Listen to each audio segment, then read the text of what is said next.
पद्य विभाग में आपको क्वेश्चन आएगा, ऑलराइट। एंड पद्य विभाग में आपको क्वेश्चन ऐसा दिया रहेगा, कवितेच्या आधारे सूचनेनुसार कृती करा। जो उन्होंने आपको क्वेश्चन दिया उसको आपको सॉल्व करने का पहला क्वेश्चन है, चौकटी पूर्ण करा। ये बॉक्सेस को आपको क्या करना है, फिल करना है। दोड़े भरून पहावी अशी, दोड़े भरून, दोड़े वर्ड दिख रहा है आपको इधर किधर पे है, फर्स्ट पेज पे है, इधर किधर नहीं है, सेकंड पेज पे जाते हैं। दोड़े भरून ऐसा कोई वर्ड दिया है इधर, दोड़े भरून पहावी, यस और नो। अभी तुम लोग बोलेगे सर ये ऊपर वाला आंसर है या नीचे वाला आंसर है, तो मैं बता दूं यहाँ पर आपका जो कॉमा है ये किधर पे खत्म हो चुका है, इधर ये खत्म हो गया है ना, तो मतलब नेक्स्ट लाइन में कुछ भी लेना देना उसका नहीं है, इसके ऊपर वाली लाइन में ही सब कुछ है। तो तुझी आएगा क्या, नहीं, क्या आएगा, विजयाची। तो आपको आंसर ढूंढना आया, कैसे ढूंढते हैं, विजयाची दौड़, विजयाची दौड़।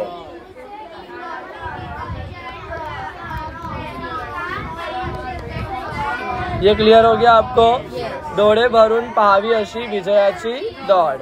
नेक्स्ट, अब यहाँ पर आपने ये वर्ड देखा तुझी, तुझी मतलब किसकी बात हो रही है, सैनिक की, तो आपको वहाँ पर वो मेंशन करना पड़ेगा, सैनिकाची विजयाची दौड़। तो सैनिक कैसे लिखेंगे बताओ, स में आई, न में छोटी क्या बड़ी, काची या केची, सैनिकाची विजयाची दौड़। इतना क्लियर हुआ। मुठीमध्ये नसलेल्या, मुठीमध्ये, मुठीमध्ये वर्ड दिख रहा है आपको, किधर है, मुठीमध्ये नाही, नसलेला मतलब नाही, मुठीमध्ये क्या नहीं है, द्रव्य। द्रव्य मतलब क्या, मुठीमध्ये नाही द्रव्य, द्रव्य का मतलब क्या है आपको पता है,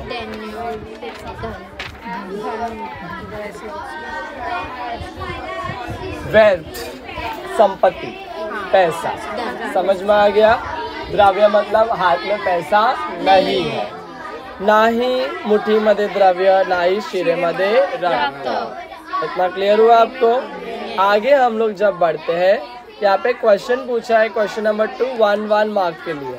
यहाँ पे आपका 2 मार्क्स कंफर्म हुआ क्या नहीं हुआ, आगे 1 मार्क के लिए 2 क्वेश्चन जो पूछा है वो है, कष्टाचे सामर्थ्य अपुरे केव्हा वाटते, कष्टाचे सामर्थ्य अपुरे केव्हा वाटते, 1 लाइनर आंसर है ये, ऑलराइट। तो आपको यहाँ पर देखना पड़ेगा, ऐसा वर्ड कष्टाचे सामर्थ्य कहाँ दिखाई दे रहा है आपको, कष्टाचे सामर्थ्य दिखाई दे रहा है, यस, इधर है आपको, नाही कष्टाचे सामर्थ्य। तो जब मुठीमध्ये द्रव्य नाही, शिरेमध्ये रक्त नाही, तो कष्टाचे सामर्थ्य पण नाही। तो यहाँ पर क्वेश्चन का आंसर क्या रहेगा आपका, ये देखो क्या लिखोगे आप, जेव्हा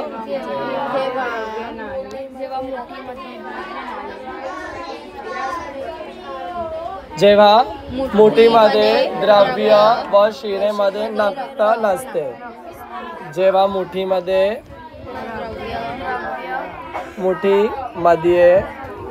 द्रव्य नसते और शिरेमध्ये रक्त नसते। तो यहाँ पर क्या लिखने का आपको,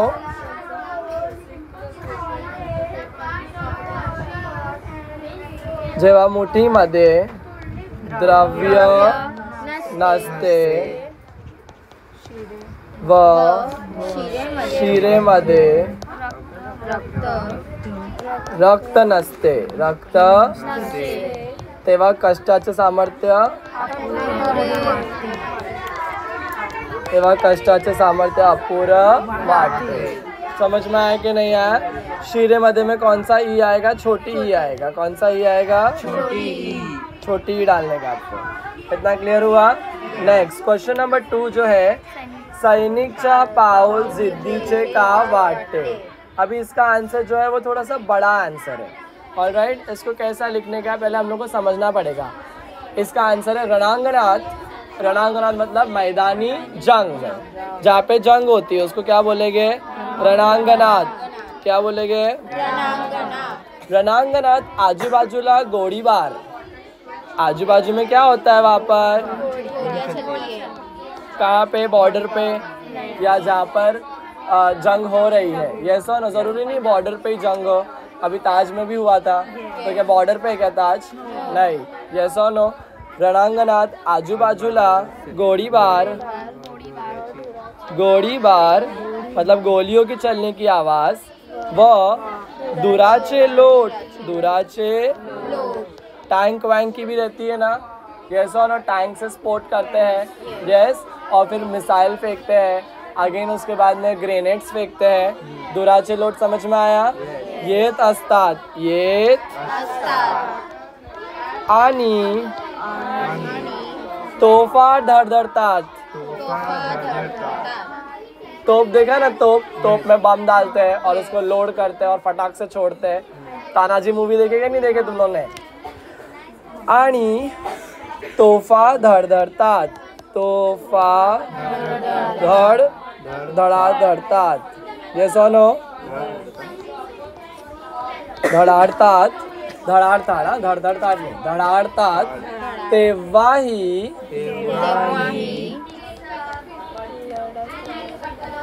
लढत राहिल्यामुळे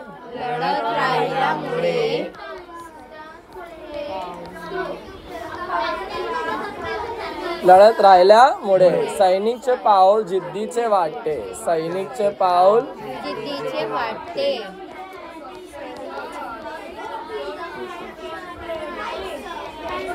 जिद्दीचे वाटते। ये आपने आंसर लिख दिया सिंपल। ये आपको समझ में आया एक एक वर्ड? एक बार वापस बता देता हूँ। रणांगणात मतलब जंग के मैदान में। कहाँ पर? आजू बाजूला मतलब आजू बाजू में गोलीबार हो रहा है। यस और नो? AK-47 पिस्टल से क्या हो रहा है, शूटिंग हो रहा है, ये सब कुछ चल रहा है वहाँ पर। वह दुराचे लोट, दुराचे लोट मतलब ग्रेनेड फेंक रहे, मिसाइल फेंक रहे, यस और नो? टैंक से हमला हो रहा है, तोप उड़ा रहे, तोप से, तोप के अंदर बम डाल के बारूद जला के सीधे क्या कर रहे हैं, विस्फोट कर रहे हैं, यस और नो? तेव्हाही लढत राहिल्यामुळे सैनिकाचे पाऊल जिद्दीला वाटते। पहले की दीवारें जो थी पत्थरों से बनी होती थी, स्टोन। आज कैसे ब्रिक से बनती है, ईंटों से बनती है, पहले स्टोन से बनती थी। तो वहाँ पे इंसान जाके तोड़ नहीं सकता है, राजा वो इंसान को ही तोड़ देगा, यस और नो? बम फेंकने से वो ज़्यादा धमाका नहीं होने वाला है, तो तोप बनाते थे। क्या बनाते थे? तोप। तोप से बड़ा बड़ा बम बना के सीधे वो दीवार पे फेंकते थे, दीवार की दीवार पूरी टूट जाती थी, पूरा महल का महल टूट जाता था। समझ में आया? तानाजी मूवी अगर तुम लोग देखेंगे ना, उसमें तुम लोग को मालूम पड़ेगा उदयबान करके जो एक मुगल की तरफ से भेजा हुआ था इंसान, जो इधर आया था महाराष्ट्र में शिवाजी का किला तोड़ने के लिए। उधर पे सिंहगढ़ का किला को वो तोड़ना चाहते थे, तो वहाँ पे जाके कैसे तानाजी मालुसरे ने उनका हाथ, अपना हाथ को सैक्रिफाइस कर दिया। जब वो तोप को आग लग गई थी ना, जब वो तोप जल के सामने वाले किले को पूरा तबाह करने वाली थी, तहस नहस करने वाली थी, उससे मंदिरें, किले सब कुछ टूटने वाले थे, जलने वाले थे, पूरी फैमिली की फैमिली, पूरी बस्ती तबाह हो सकती थी। उस तोप को उन्होंने कैसे जलने से और वो बम को वहाँ पे फुटने से बचाया, उस कहानी के बारे में उस मूवी में बताया गया। Tanaji Malusare the unsung warrior. तुमने सुना है ना वो गाना, सुना है कि नहीं? रा रा रा रा रा रा रा रा रा धरती हिलेगी वो अंबर खिलेगा, ये सुनो। तो तुम लोगों को एक बार देखना चाहिए। अच्छी हिस्टोरिकल मूवी है, जिससे तुम लोगों को क्या मिलेगा, इन्फॉर्मेशन मिलेगा about our unsung warrior Tanaji Malusare. Understood? ये तोप वाला आपको क्लियर हो गया यहाँ पर? चलो नेक्स्ट हम लोग देखते हैं। यहाँ पर क्वेश्चन में पूछा गया है, प्रस्तुत कवितेत शब्दांचे अर्थ लिहा। द्रव्य का मतलब क्या रहेगा? द्रव्य का, यस, पैसा। संपत्ति भी लिख सकते हो और पैसा भी लिख सकते हो। यस और अपन संपत्ति लिखेंगे, संपत्ति। द्रव्य का मतलब क्या है? संपत्ति। क्या है? संपत्ति। नेक्स्ट, इसके बाद में वी हैव आश्वे। आश्वे मतलब अश्रु। आश्वे मतलब क्या? अश्रु। अश्रु मतलब टीयर्स। यस और नो? द्रव्य मतलब वेल्थ। ऑक्शन आरती। ऑक्शन, यस और नो? ऑक्शन का क्या है? आरती। यस। आगे देखते हैं हम लोग, कल्लोड़। कल्लोड़ का मतलब क्या? लोट। लोट। आरती मीन्स वर्शिप, यस। और लोट मतलब क्या? Wave, yes. ये क्लियर हो गया आपको। अब यहाँ पर लास्ट क्वेश्चन जो आएगा ये आपके लिए एक मस्त बोनस क्वेश्चन है। यहाँ पर आपको बोला है कि पोयम की लाइन को एक्सप्लेन करो। सबसे पहला 1 मार्क के लिए आपको क्या लिखने का है? प्रस्तावना। प्रस्तावना क्या लिखेंगे हम लोग यहाँ पर? क्वेश्चन पढ़ने के पहले आपको पता चल जाना चाहिए कि मेरे को प्रस्तावना लिखने का, तो पहले आप प्रस्तावना लिखोगे। प्रस्तुत प्रश्न, प्रस्तुत ओड, प्रश्न नहीं है वो, ओड है ना।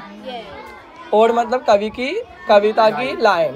प्रस्तुत ओड ऑक्शन या कवितेतून घेतला गेला आहे। Write down. प्रस्तुत ओड ऑक्शन या कवितेतून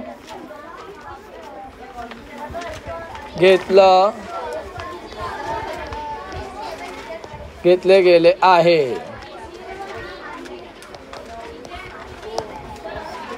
समझ में आया इतना आपको? इंदिरा संत है जो कवित्री, उनके बारे में हम लोग को लिखना है। या कवितेची कवित्री इंदिरा संत। कवितेची, अभी कवित्री लिखने में बच्चे लोग बहुत मिस्टेक करते हैं।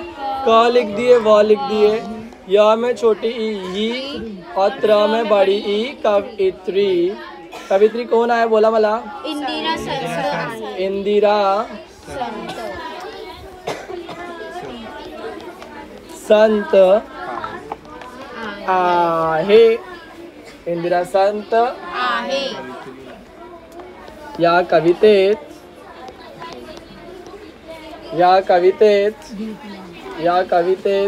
काय झालं आहे? सैनिक विषयांची, कृतज्ञतेची व प्रेमाचे भावनांचे दर्शन केले गेले आहे। सैनिक विषय च्या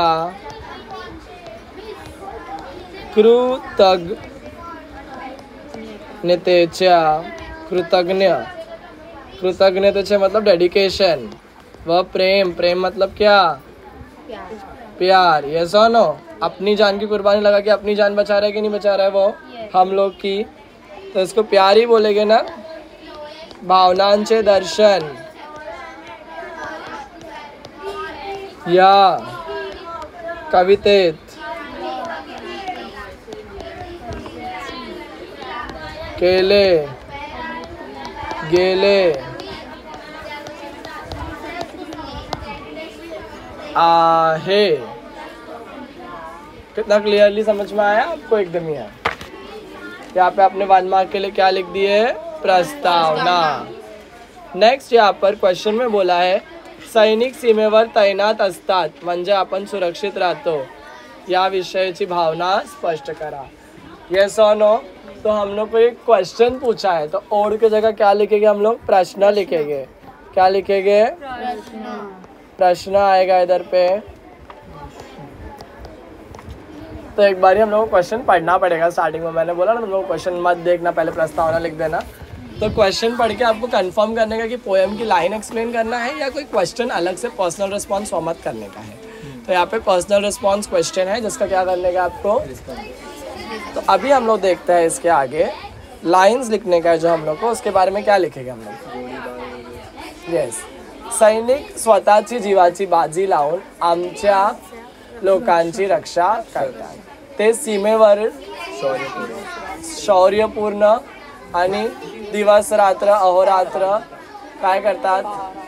पहारा देतात। तो ये आपने पता है ना, पोएम एप्रिसिएशन पढ़ा है। माध्यवर्ती कल्पना, आवडण्या न आवडण्याची कारणे, मिळणारा संदेश या कवितेचा विषय, बाहर से सारे वर्ड्स निकाल के यहाँ पे आपको पुट ऑन करने का। पोएम एप्रिसिएशन में जो भी आपने वर्ड पढ़ा है वो यहाँ पर आपने लिख दिए। आपको डेफिनेटली 6 मार्क्स मिलेंगे। कितने में से? 8 में से। यस, 1 मार्क चलो यहाँ पे सोमत का -1 कर देते हैं। और कोई ना कोई क्वेश्चन यहाँ से अगर आपका लक बाय चांस -1 होता है तो 6 मार्क्स तो आपके बन रहे हैं ना।